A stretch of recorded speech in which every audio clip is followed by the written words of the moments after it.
अनिल कुमार गुप्ता। हम इस कार्यक्रम में आज विस्तार से चर्चा करेंगे अष्टांग योग के तीसरे भाग यानी योगासन के बारे में।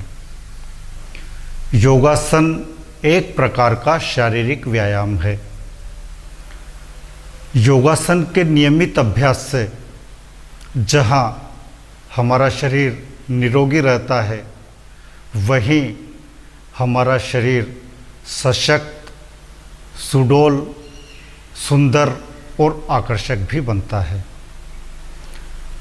योगासन करने से या शारीरिक व्यायाम करने से हमारे अंदर एक अलग ही ऊर्जा का संचार होता है।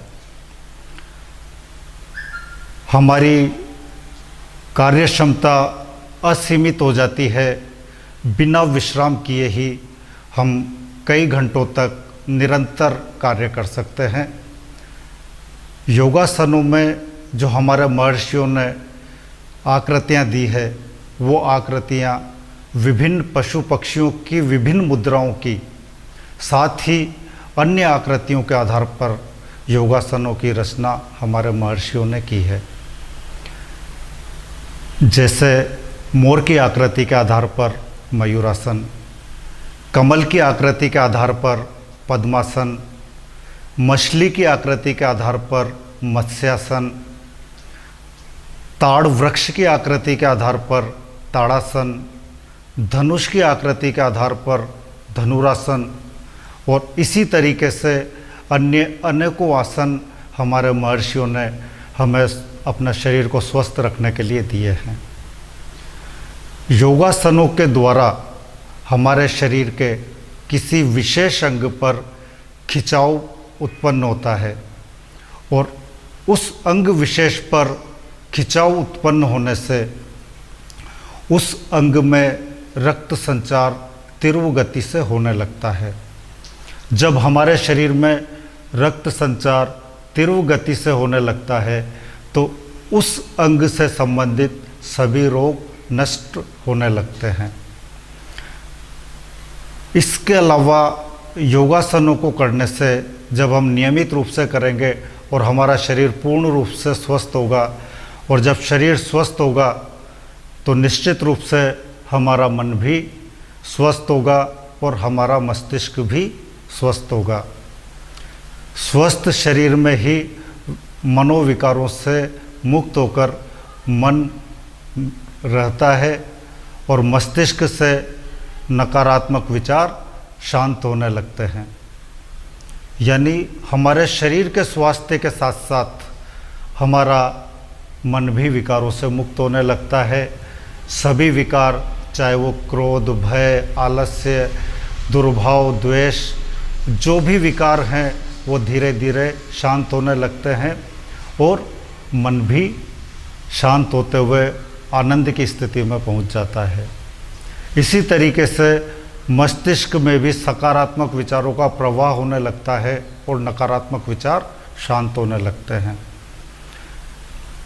ज़्यादातर सामान्यतया व्यक्ति योगासनों को ही संपूर्ण योग मान लेता है और वास्तव में योगासन योग का एक महत्वपूर्ण अंग है।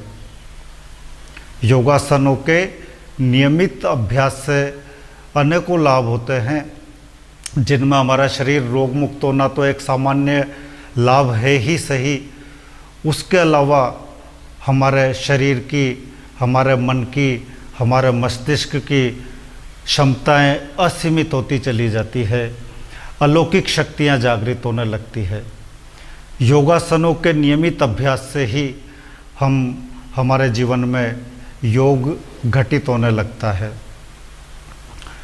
हम नियमित योगाभ्यास या तो सूर्योदय से पूर्व करें या सूर्यास्त के पश्चात करें।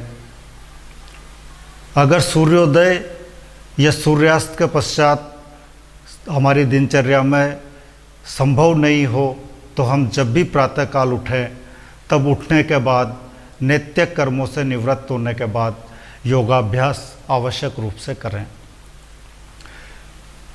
खाना खाने से 5 घंटे बाद अल्पाहार करने से 2 घंटे बाद योगासनों का अभ्यास करना चाहिए।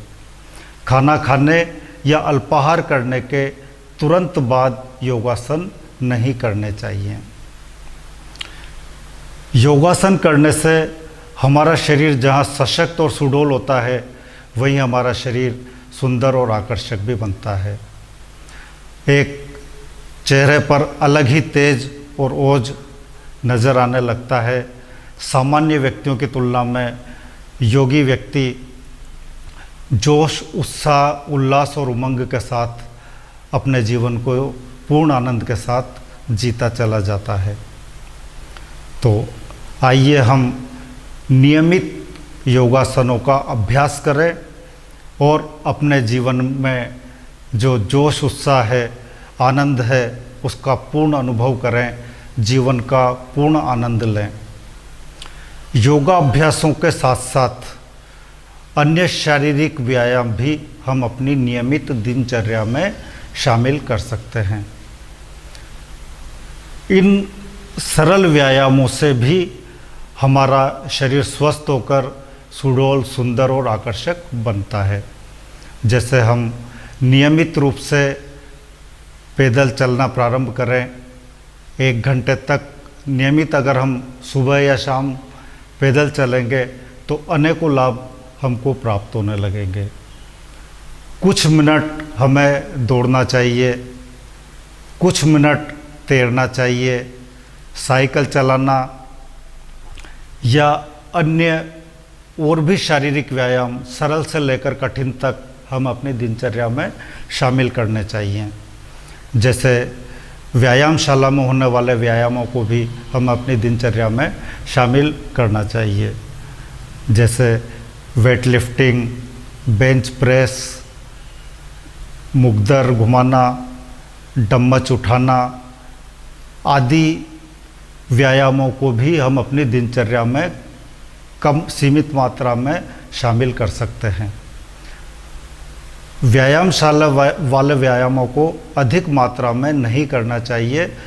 अधिक मात्रा में करने से शरीर को लाभों के स्थान पर दीर्घकाल में नुकसान होने की संभावना रहती है। सामान्य रूप से प्रतिदिन योगासन व शारीरिक व्यायामों को 15 मिनट से लेकर 1 घंटे तक अवश्य करना चाहिए। हम आज योगासनों के बारे में चर्चा कर रहे हैं और यहाँ कुछ योगासनों के बारे में हम आज बात करेंगे। आज हम विशेष रूप से उन योगासनों के बारे में बात करेंगे जिनमें बैठकर ध्यान लगाया जाता है, जिन योगासनों को लंबे समय तक किया जा सकता है। जब लंबे समय तक बैठना हो, लंबे समय तक काम करना हो या लंबे समय तक ध्यान लगाना हो, तब इन आसनों में बैठना चाहिए। और ये आसन, ध्यान वाले आसन या लंबे समय तक बैठने वाले आसन मुख्य रूप से सिद्धासन, पद्मासन, वज्रासन, सुखासन तथा गोरक्षासन, ये वो आसन है जिनमें लंबे समय तक बैठा जा सकता है और ध्यान लगाया जा सकता है या इन आसनों में बैठकर अन्य कार्यों को किया जा सकता है। सबसे पहले हम बात करेंगे सिद्धासन के बारे में। मैं अभी जिस स्थिति में हूँ, यह सिद्धासन ही है। सिद्धासन में हम बाएं पैर की एड़ी को दोनों जंघाओं के बीच वाले स्थान पर लगाते हुए दाएं पैर की एड़ी को बाएं पैर की एड़ी के ऊपर रखेंगे। इसके बाद ये जो स्थिति हमारी बनेगी, ये सिद्धासन की स्थिति है और इस दौरान हम ध्यान मुद्रा यानी हाथ के अंगूठे का ऊपर वाला भाग और तर्जनी उंगली यानी अंगूठे के पास वाली उंगली का ऊपर वाला भाग, दोनों को मिलाने के बाद ये जो स्थिति है, यह है ध्यान मुद्रा। ध्यान मुद्रा में बैठने से ध्यान लगाने में सहायता मिलती है, ध्यान शीघ्र ही लग जाता है। तो सिद्धासन में बैठने के बाद हम ध्यान मुद्रा में अपने हाथों को रखते हुए या ब्रह्मांजलि एक हाथ के ऊपर दूसरे हाथ को रखना, ये ब्रह्मांजलि। ब्रह्मांजलि या ध्यान मुद्रा में बैठने पर ध्यान सहजतापूर्वक लग जाता है। सिद्धासन में लंबे समय तक बैठा जा सकता है, ध्यान लगाया जा सकता है और सिद्धासन में बैठने से जहाँ हमारा मन शांत होने लगता है वहीं हमारे मस्तिष्क से नकारात्मक विचार हटने लगते हैं, सकारात्मक विचारों का प्रवाह होने लगता है, मन विकार मुक्त होने लगता है, शरीर स्वस्थ होने लगता है, स्थिरता और शांति जीवन में आने लगती है। आनंद की पराकाष्ठा के साथ साथ हम परमात्मा से एकाकार हो जाते हैं। यानी इस आसन में बैठकर ध्यान लगाने से अनेकों अलौकिक शक्तियाँ व्यक्ति के अंदर जागृत होने लगती है। यह है सिद्धासन। इसके अलावा पद्मासन में बैठकर भी लंबे समय तक ध्यान लगाया जा सकता है। प्रारंभ में पद्मासन में 5 मिनट से लेकर 15-20 मिनट तक और अभ्यास होने पर अधिक समय तक बैठा जा सकता है। पद्मासन में हमारी आकृति कमल के समान हो जाती है, पद्म के समान हो जाती है। पद्मासन में हम दाहिने पैर के तलवे को बाएं पैर की जंघा के मूल भाग में एड़ी के साथ टिकाएंगे और उसके बाद बाएं पैर के तलवे को उठाते हुए बाएं पैर की एड़ी को दाहिने पैर के ऊपर रखते हुए जंघा से टिकाएंगे। हमारे दोनों घुटने जमीन से टिके हुए रहें। रीढ़ की हड्डी सीधी होनी चाहिए, लेकिन रीढ़ की हड्डी में किसी प्रकार का कोई खिंचाव न हो, बिल्कुल सीधी और बिना खिंचाव या बिना तनाव के। हमारे हाथ या तो ध्यान मुद्रा में रहें या ब्रह्मांजलि के रूप में रहें। इस आसन से भी जो सिद्धासन से जो लाभ प्राप्त होते हैं वो सभी लाभ इस आसन में भी प्राप्त हो जाते हैं। इस आसन में भी अधिक समय तक बैठकर ध्यान लगाया जा सकता है। ध्यान से संबंधित लाभ, मन की शांति या अन्य अलौकिक शक्तियों के जागृत होने के साथ साथ इस आसन में हमारी पैर की पिंडलियों पर एक खिंचाव उत्पन्न होता है और उस खिंचाव के उत्पन्न होने से हमारे पेट की आंतें सक्रिय हो जाती है, जिससे पेट से संबंधित सभी रोग यानी कब्ज, गैस या पित्त में लाभ मिलने लगता है और वो ठीक होने लगते हैं। पद्मासन के अलावा ध्यानासन में अगला आसन है वज्रासन। वज्रासन में हम अपने पैरों को घुटनों के बल टिकाते हुए दोनों एड़ियों को चौड़ा करते हुए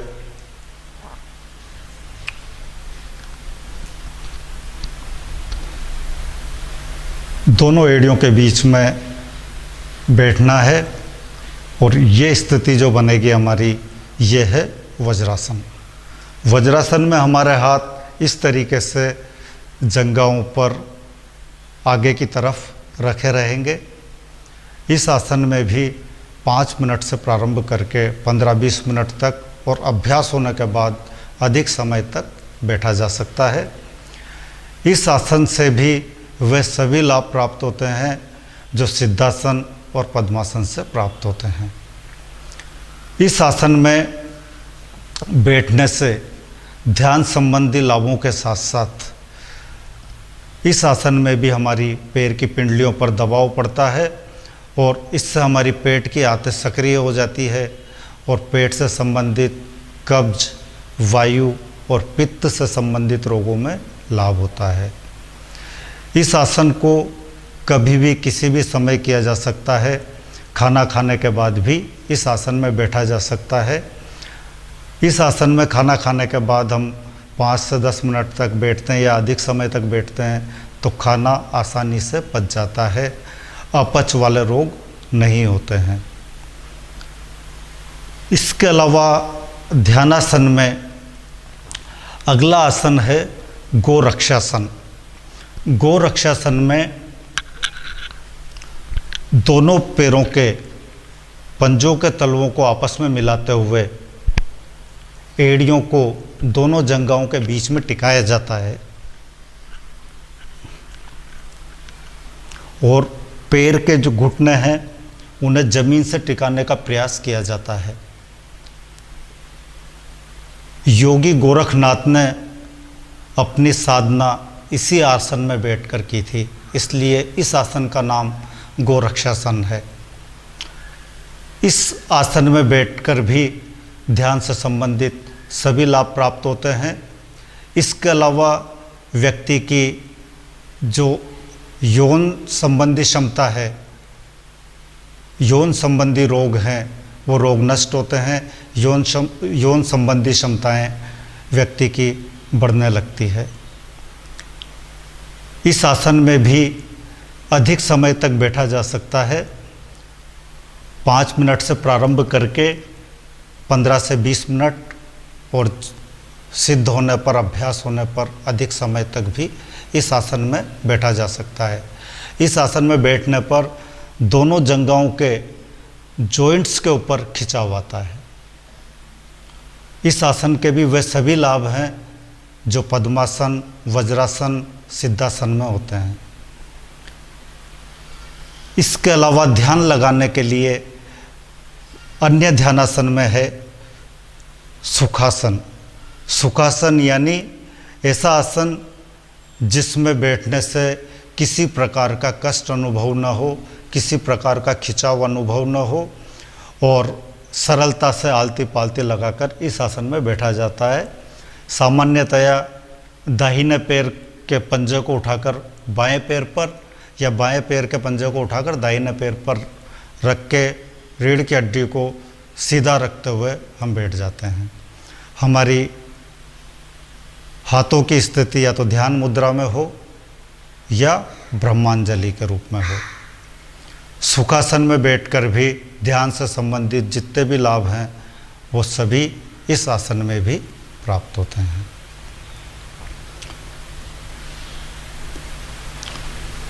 लेते हैं विदा। मिलेंगे आपसे खबर 24 के अगले कार्यक्रम में। तब तक आप देखते रहिए खबर 24। खबर 24 आपके लिए लाता रहेगा रोचक, मनोरंजक व ज्ञानवर्धक कार्यक्रम। करे योग, रहे निरोग। इस कार्यक्रम के प्रायोजक थे भवानी मंडी व्यापार महासंघ।